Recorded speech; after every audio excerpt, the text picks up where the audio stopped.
He picked up the coconut and smashed it against the wall. The coconut did not respond at all. Even the stones were broken. Each time it took a long time to get a drink of coconut milk. When a man is stranded on an island for 4 years, he drinks dew when he is thirsty. When he was hungry, he ate live fish. On an island without any modern resources, he had to learn to drill wood for fire, to build tools to catch food. To escape, the man builds a raft. After hundreds of kilometers at sea, how does he cope with life after 4 years out of society? And the reason he's stuck on the island, it's all because of a plane crash. The man's name is Charlie. He's the head of a publicly traded courier company. He is responsible for escorting courier deliveries around the world. He takes his job very seriously. He takes great care of every detail. He has a girlfriend who loves him very much. She doesn't blame him even when Charlie goes home and falls asleep. She's also very considerate of him. It was Christmas Day and Charlie had a delivery to make. Before he left, his girlfriend gave him a pocket watch. Charlie also gave her a present. Inside was an engagement ring that Charlie had prepared. He promised his girlfriend that when she returned from her trip, he would take him away for a few days when he returned from his trip. But what he didn't know was that he wouldn't be able to return this time. The pocket watch had become his only hope of survival on the island. His only hope for survival on the island. 2 hours into the flight, Charlie went to the bathroom. The plane suddenly broke down. He was sucked against the door by the strong air currents, but the stewardess pulled Charlie back. He was put on an oxygen mask.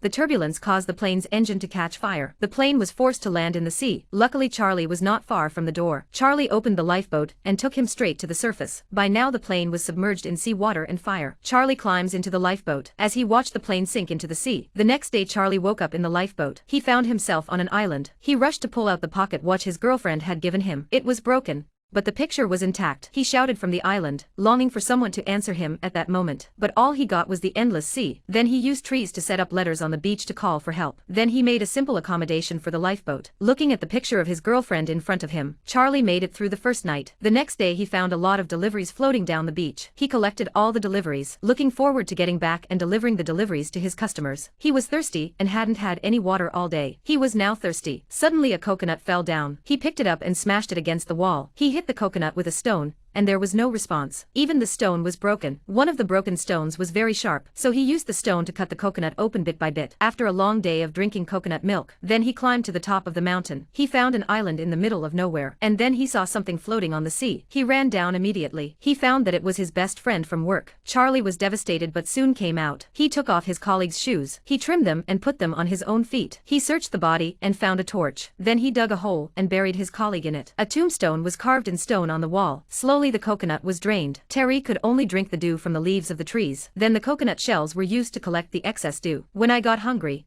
I used wood to poke fish to eat, but after a long day's work, we are still empty-handed. I had to eat coconut meat to keep my stomach warm. At least this way he can keep himself from starving to death. At night Charlie wakes up suffocating. He got up and stood on the beach to pee. A light suddenly appeared in the distance. He was so excited. He takes out his torch and flashes it into the distance. But there was no response. Charlie couldn't wait any longer, so he put away the lifeboat, grabbed a pocket watch from his girlfriend, and prepared to slide towards the boat. But he couldn't get over the first wave. The lifeboat was smashed by coral, and his thighs were cut by the coral, dragging the lifeboat back to the island. By now he had run out of food. He had no choice but to unpack the courier. He was going to try his luck and see if he could find any food. The first was some cassette tapes that didn't work. The next two were a divorce settlement and a football. The fourth was a pair of roller skates. The fifth was a lady's dress. The last one, Charlie hesitated. He kept the last delivery as his hope for survival. He used his roller skates to chop coconuts. A long skirt made into a leaky net to catch fish. But the raw stuff makes him evil. He came up with a solution. He found a piece of wood and drilled wildly into it with a wooden stick. But the simple drill you see in the movies, in reality, it was very difficult. Charlie's hand was also cut by a branch. Angry,